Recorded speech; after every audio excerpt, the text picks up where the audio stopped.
Welcome to another episode of Marketing Scandals. And today, I don't think it's so scandalous what we're going to be talking about. It's more on, AI. It's developed enough to where, we're not at ChatGPT anymore. Obviously, everybody knows about ChatGPT, but there's actually useful tools out there that have developed enough that could help people. And I think you've been using a lot more of them. So I guess I'll kind of just pass it on to you. What are the 3 tools that you think people should be using or could be looking at right now? Yeah, definitely. I think before we go into that, I would say that No, let's go into all the tools that we're saying, they're all meant to enhance what we do, right? It's supposed to be meant to save some time, so it's not the full solution, but they're great tools to help be more efficient and scale whatever you might be doing within your business, right? So like one of them is Descript and Video AI, right? So those are more on the video editing side. Descript is really popular right now because it allows you to edit through transcripts. So instead of having to watch a full video, you can see a transcript and take out parts that you don't want. And then Video AI is something where you can load long formatted content, and then it pulls out highlights, right? So let's say you put in a 10-minute video, they could produce anywhere from like 4 to 6 videos on its own within about like a 10-minute period once it analyzes everything. The issue that we saw was as soon as I showed you one of those videos, you're like, I don't like it, right? And I think that's just because the technology isn't there yet to tell like what one of our editors can tell is a good piece of content or isn't a good piece of content. I think I'm not too sure what it's using to pull it, but it seems like it just focuses on maybe on a keyword or something, but the piece of content doesn't always make sense that it's pulling. Yeah, well, 2 things. One, this is water, so that we don't get taken down. This is water and not alcohol in the middle of the day. But the second thing is that even Dropbox is doing the captions as well now. So you might, like if you upload your stuff to Dropbox after, you might not even need Descript. I don't know how fast Descript is because Dropbox is not fast at all, but it actually transcribes it for you as well. Yeah, and I think that, like you said, Dropbox, and I think this is something that we're going to be seeing, is a lot of these companies are going to be using some version of AI, right? They're going to be bringing in a tool that makes their platform a lot easier, stuff that's going to help their tool be more valuable. So I think in overall, we're going to see a lot of these companies bringing in, like you talked about Snapchat, right? Snapchat's been pushing their AI assistant. So there's a lot of these companies that are going to be leveraging the use of AI. Well, I mean, the third one that we had was going to be social media. So we'll talk about that one right now in a bit, I guess. Well, yeah, I guess let's go to that one then before we go into the next one. I think social media is the next one that is using AI quite a bit, right? Well, so much so that Snapchat, like their stock was, I think, $9 or something like that. And then they released their premium version and it also had the AI built into it. And they shot up to like $11 or something like that on their stock, which most people weren't expecting. But yeah, it was cool. A lot of them are using them as assistants, basically, to navigate pretty much anything. But Snapchat used basically ChatGPT, infused it into their program, their social media app, called it an assistant. You were able to name it, so now you have your buddy on there, and then you could ask it pretty much anything that you could with ChatGPT, and it would give you the answer. So I thought that was pretty smart. I mean, you have places like LinkedIn that they're allowing you to. It gives you ideas on how to write captions, right? I think the biggest thing that we're missing is that no matter I don't know. I feel like no matter how good a AI is. Back to the video thing, right? Like it doesn't know when to start, when to stop and everything, but how does it know how to tell a story for you, right? Like especially if you're somebody who isn't very well known, doesn't have a book out, how would it know how to portray that? And that's the hardest thing, because in marketing, what really sells are stories. And I'm not saying that in like, oh, tell your story, kind of way, which most people are like, oh, your personal brand, you got to tell your story. I think it's BS. But I'm talking about how do you find the right story to connect with the people who are following you, right? So if right now it's like, Ruben, tell me a story, and I'm like, to my audience, they're like, yeah, to your audience. Okay, cool. Well, what really bothered me is that my father wasn't there in my life. So what I try to do is I try to go above and beyond to get people to make sure that they don't ever feel like I felt. Everything that I just said was basically a psychological cue for people to relate with me, right? Based on what I know. How's AI going to do that? That's what I don't get, because it would have to know the person, you would have to know the audience, and it would have to bridge both to tell the perfect story based on who you are. I agree, and I think that's where a lot of the people say that AI is going to develop to have more of like human cognitive feelings, right? Where it can tell like, hey, they're feeling this, I can have this emotion based on making them feel like this. Like, so I think that is to come. That's why I think a lot of people say it's important to understand AI right now, but it's not where it's going to be. Now, the good thing about a lot of these models is you can train them, right? You can feed information to them and then make them think as close to you as possible, but that's the other thing, you need to know how to train the model. But no, that's what I'm telling you. Like, if I hire a copywriter right now, this is a huge secret, by the way, but if I hire a copywriter, anybody can write, like, let's say I say, hey, write a post on leadership. Anybody can write a post on leadership and say, hey, leadership is this, and you should really keep in mind this, and your people are feeling this. Anybody can do that. That's what ChatGPT and AI can do right now. What's hard is to say, and to start a post like, I remember 3 years ago when I was at my corporate job, my boss walks in and says, you're fired. And I know so many of us have been there before. How do you get over that feeling when you know you have 2 kids, you know you have responsibilities? I could barely eat. We were eating ramen every night. Yeah. Even I struggle to find a copywriter who can do that, right? How is ChatGPT going to do it? Because you need to almost become the person. And to become the person, you have to kind of get to spend time with them. And if the person doesn't have anything online, then it becomes really hard.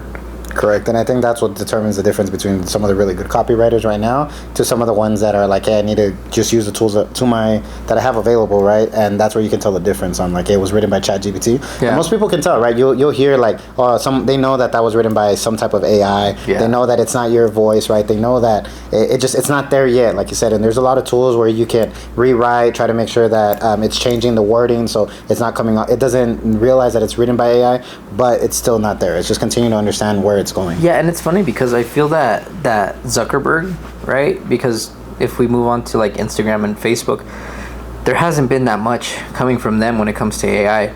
And I feel that it's because he dove so deep into crypto and NFTs and what was the other thing? The metaverse. That I feel like he's almost stuck on that because he has to prove that it's going to work. Whereas other companies like LinkedIn and all those other ones, like they're starting to integrate forms of AI to make it easier for you. I would be really surprised if what's his name, Adam Mosseri, oh god, the CEO of Instagram. If he didn't come out with the video pretty soon saying, hey, we've integrated AI to write captions for you, because I mean that would be needed. You know what I mean? There's so many times that you don't know what to write, and especially, but then again, it all kind of takes away from Instagram. It's really hard because sometimes it's like you think Instagram's for something and they might not be for something, so you really never know what's going to be next for them. It always seems like they're reacting to threats rather than really creating anything new. Correct. Yeah, I think they won't bring it in until they see it's something that can cause them to lose market share. At that point, then we'll probably see some type of change. Now, I think we have one tool left. So we talked a little bit about video editing, then we talked a little bit about social media. I think the last one is more on the system side. For example, one of the ones that I came across is Otter AI. Otter AI helps transcribe. So for us, we meet with clients all the time. We have team meetings. There's a bunch of stuff that we have going on, a lot of information. The purpose of Otter AI, it transcribes the meeting for you and then it summarizes it. So if you are in a situation where like, hey, afterwards you got to sync up with your team or you got to have one-on-one with the client about what you guys are supposed to be working on, it's a really good reference point for you to have like what was talked about in this meeting and without you having to take notes, right? So for us, we're able to jump on the assistant. What is called an assistant is automatically running on the background, and we don't got to have to worry about note taking. We just have to cross-reference at the end to make sure that we understood everything. Yeah. So I think tools like that are help with scaling, right? Making sure you have the internal tools to be able to scale the company. Well, it comes like with anything, right? Because they say that what is, like, if you really look at learning, what is learning? It's how many times are you going to make the same mistake before you do something different, and that's what learning is, right? And so you have things like Otter AI, which you know that customers say, or like, hey, can you send a recap after? Can you send me the notes? Blah, blah, blah. Now you have something that you have to remember to push a button. And the hardest problem, I could see that people, because that right there isn't that big of a thing, right? It's not big enough to say like, hey, it hurts not to do it. But if you forget notes, people just see you kind of like not as prepared, but it doesn't hurt. Whereas you have things like the video one, what was it called? The video AI, right? Yeah. I could see more people using that because they say, oh, well, now I can create a video like this and I can cut it into micro clips, which again, it's another bullshit thing. Like micro clips is really something that most people try to take advantage of you on, because creating one long format like this isn't really that beneficial, right? Like unless I'm saying something like this right now, then it could be beneficial. But for us to say, hey, let's record a podcast episode, me and John, people don't really even like you, they really don't even like me, so it doesn't matter how good the information is. I could be the best marketing person ever, and if Grant Cardone has more clout than me, they're gonna watch his interview, they're not gonna care about me. So micro clips, just to put it out there, is bullshit, right? And so that's why I think video AI might do really well for people, because now instead of paying, $2,000 a month for 60 micro clips, you can pay, what is it, $60 a month? It just depends on how many you're trying to produce. So you get to pick. So yeah, it could range anywhere from, let's say, $60 to like $300, depending. So on let's say $300, right? And then you put a piece of content in there that somebody else was going to create into micro clips. I'm telling you right now, it's probably not going to do as well as like curated content, but you're saving, $1,700 a month on the same shit you would have gotten, which isn't going to work, right? Sure. So in that case, it actually makes sense, because you're not wasting the money. Now, again, the thing to look out for is if you are going to use something like video AI, just know you're not going to get the best results. And I hate this conversation, because it's like when people start off, they always go, oh, well, what do you need to look out for when you're getting a marketing company? And all they're trying to do is bash another marketing company, right? I'm not trying to bash the softwares. I'm trying to say that micro content of long form content just doesn't work.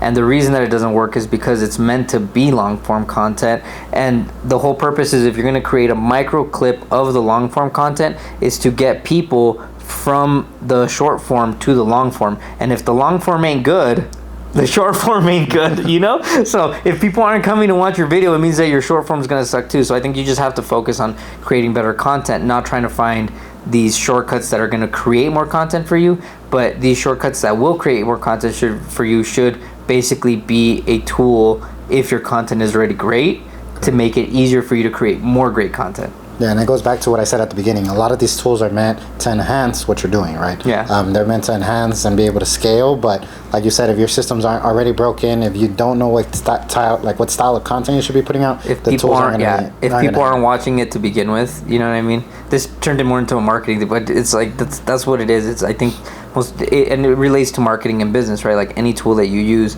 if your thing sucks, right? Like let's just take even ads into consideration. If your business sucks and you run ads, you have more people find out about your business that sucks. Now you don't have more customers, you just have more people that know that your business sucks. And so if you use these tools and you're like, well, I'm gonna have so much more time, if the thing that you're trying to fix is broken and doesn't work, then it's just gonna be more broken.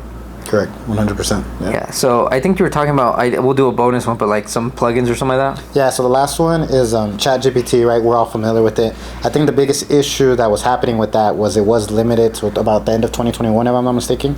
So it had great info, but you couldn't do any modern searches.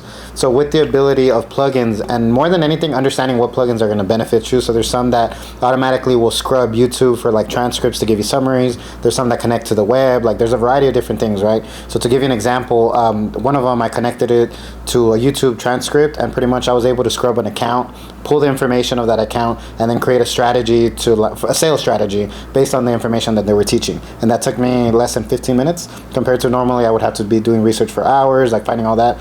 So identifying the right plugins can help you extremely on any research, any like data entry, things like that you might be doing. It's a great tool if you know what you're using. Yeah, I think it's to say, at the end of this, if you want to use AI properly, become a better person. Yeah. Right? Like if you're a shitty person, you're not going to understand how to use it, right? Because you have to know what to add. Your brain has to communicate with it in a specific way. And I think it's not the tool, like no matter how good. But here's another funny thing. We went from ChatGPT 3, right, to like 5, and everybody was making a huge deal out of it. Remember when it was like, it's 3 million data points, the next one's like 1 billion data points or something. I haven't heard anybody talk about ChatGPT in like 2 or 3 months. No. And it's just crazy how like we were making such a big deal out of it. And why is it that, like, what's the next big innovation in AI where we will have that same freak out, right? Of like, it went from 1 million to 3 billion, and then everything stayed the same. Life stayed the exact same, right? Like, so what is the next big thing that's going to happen? Maybe it's a robot or something, but like I'm really interested to see what new tool is going to come out that can maybe integrate everything, right, because of it. Yeah, I think first is, we had a friend that used to say this: ask stupid questions, get stupid answers, right? So that's kind of what it is with ChatGPT or any AI. If you don't know what to ask it, it's not going to lead you down the right way. And then when you set the next advancement, I think it's when it understands emotion. I think whatever platform tool that they bring out that can read emotion is when it's going to be scary. Because I think that's what gives us advantage as humans. Like me and you can have a conversation. You can understand if I'm upset, if I'm getting mad, if I didn't agree with what you said, right? That's a human connection. Yeah. AI doesn't have that ability. I'm telling you, I think it's stories, dude. Like, not even emotion, but like the day that I could tell a story and pretend to be someone, I think that's when it's game over, because at that point you really could fake a phone call, tell a story, scam people out of money. Yeah. because And we AI have is just doing it. we have voice AI, right? Yeah. So it's like, imagine when it's like, hey, remember when we were at the beach and blah blah blah. Well, now I'm in jail and I need you to send me $50. I miss you so, and you know. I don't know why they have that voice, but they do, right? Like that's the AI voice.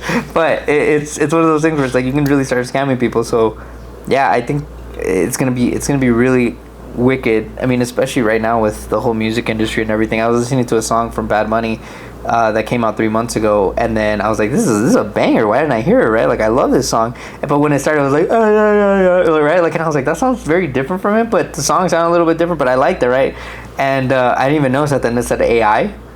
And I was like, God damn, like It's pretty accurate. and I hate it because I want to share it like on Instagram. It'll never be on Instagram because it's not a real song, you know. Yeah. But yeah, it's just wicked. Like how, like once you start being able to act as someone, it's gonna be crazy. Yeah, man, it's gonna be interesting to see in the next coming years. It's evolving extremely fast, right? But I think we haven't seen anything near what it's gonna be yet. So Yeah. it's gonna be interesting. That was a scandal right there. That's how we should have started. It's like with music AI, you know what I mean? Because that really is a scandal that they're just taking people's identities pretty much and Yeah, you creating had with a lot up of there. like Drake remixes. Yeah, that one was Just huge. Yeah. So, all right, guys. Well, anything else? Well, there's some new stuff that has come out, but I don't think that it's that big of controversy enough for us to talk about. Like, you know, Instagram doing like ads over the reels. I feel like Instagram's trying to do so many ads. So the next time that we hear something in marketing that's pretty big, I think that we'll reach out and we'll create another video. It seems like everything's happening every single week. Other than that, what AI tools are you guys using to make your life easier?